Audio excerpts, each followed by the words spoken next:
Where do you stand on this?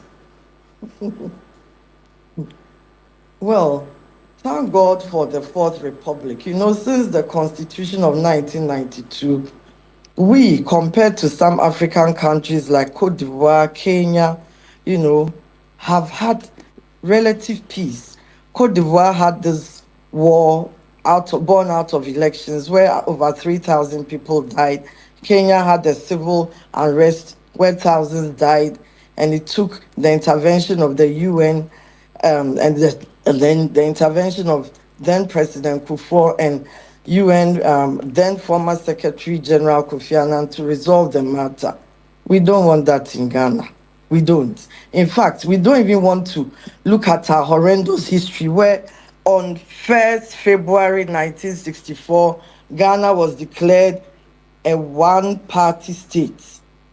When prior to that, a day before, there had been some elections where an overwhelming majority, probably 99.5%, voted that Ghana was alleged to have voted that Ghana is a one-party state.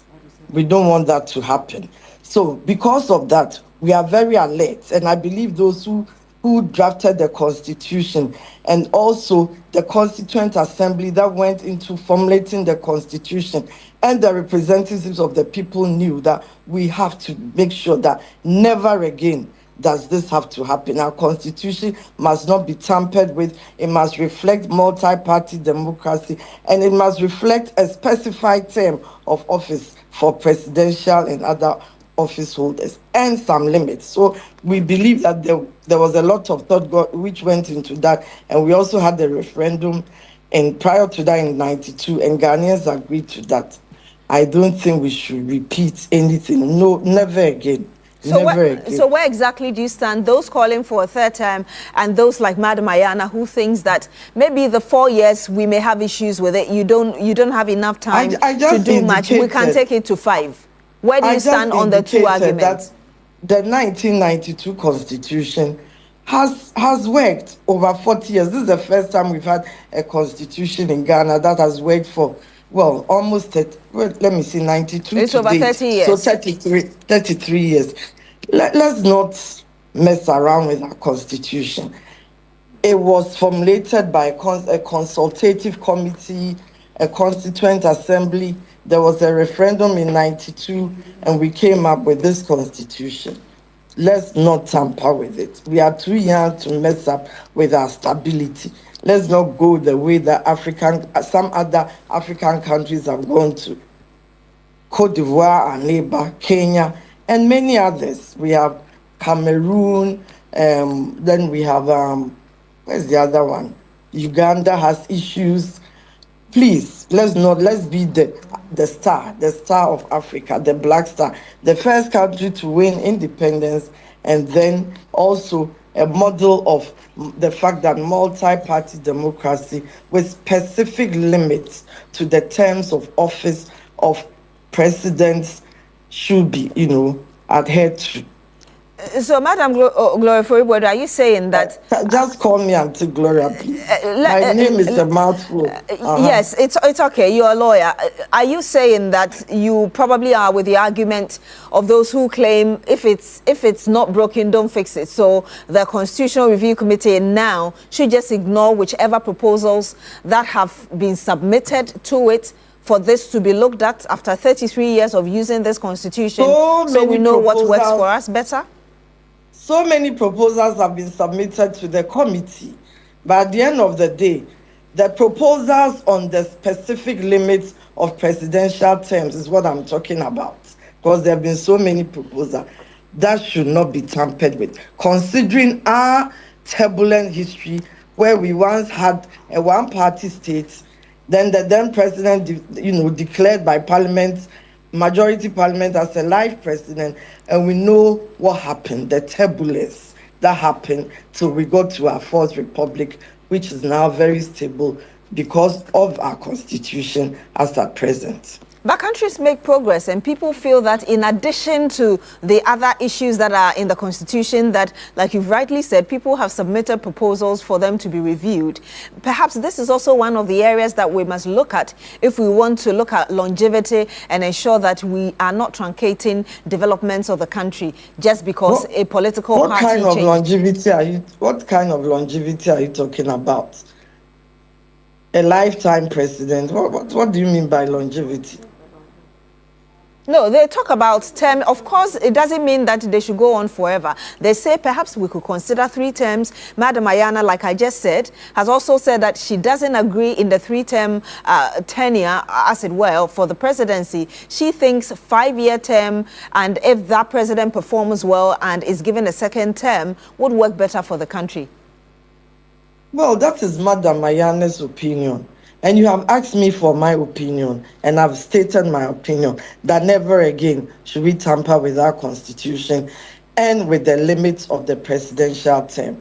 Even the US, I watched President Trump when some persons, I think 3 or 4 persons, were asking that, oh, the constitution should be amended so that he runs a 3rd term. He said, no, it was, it was even funny. He thought it was so funny.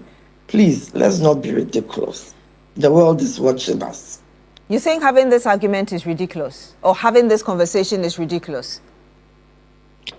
Tampering with the presidential term limits as it stands now, to me, it's funny. As President Trump would say, he said the 3rd term, that's ridiculous. He didn't. I mean, he thought it was funny and all that. So let's not tamper with that. You do not want it touched. So how do you propose, for instance, that the country is there something wrong with the status quo?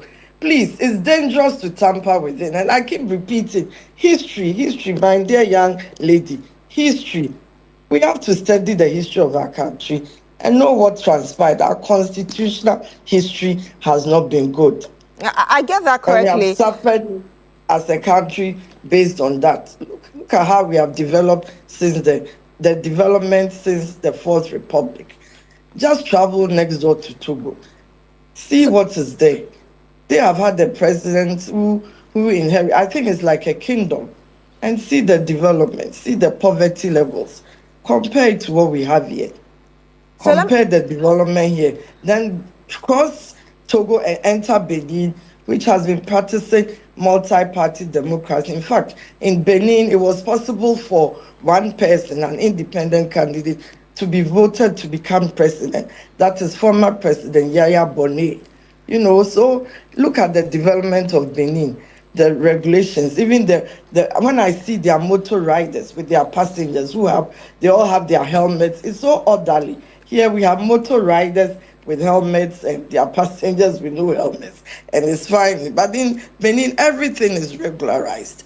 Even the rivers, the waters look so clear. It's all because of multi-party constitutional democracy, where people have a say periodically in their choice of their presidents. So the import of the question, before I come to my panel again for the final thought on this, is that there are people who feel that the 4 years may not be enough to do everything. So now that you don't support even we touching this, what do you recommend be done within the 4 years so that people are able to work effectively as possible within that term limits they have before the next election? It has been happening since 92. In fact, since January 7, 1993, when the new government of President Rawlings was sworn in. What has been happening since 1996 elections, when the 2nd term of President Rawlings came in, then the Kufuor period from 2001 to 2009. What has been happening? We all live in Ghana. And what has been happening when the late President John Evans Atta Mills was sworn in, President Mahama was sworn in for a 1st term, President Nana Addo Dankwa Akufo-Addo was sworn in twice, President Mahama has been sworn in again. Look at the developments, look at the measures, look at the economic indicators compared to some African countries. Look at the peace indicators. You want it to be tampered with. You want it to be tampered with. Don't even think about it.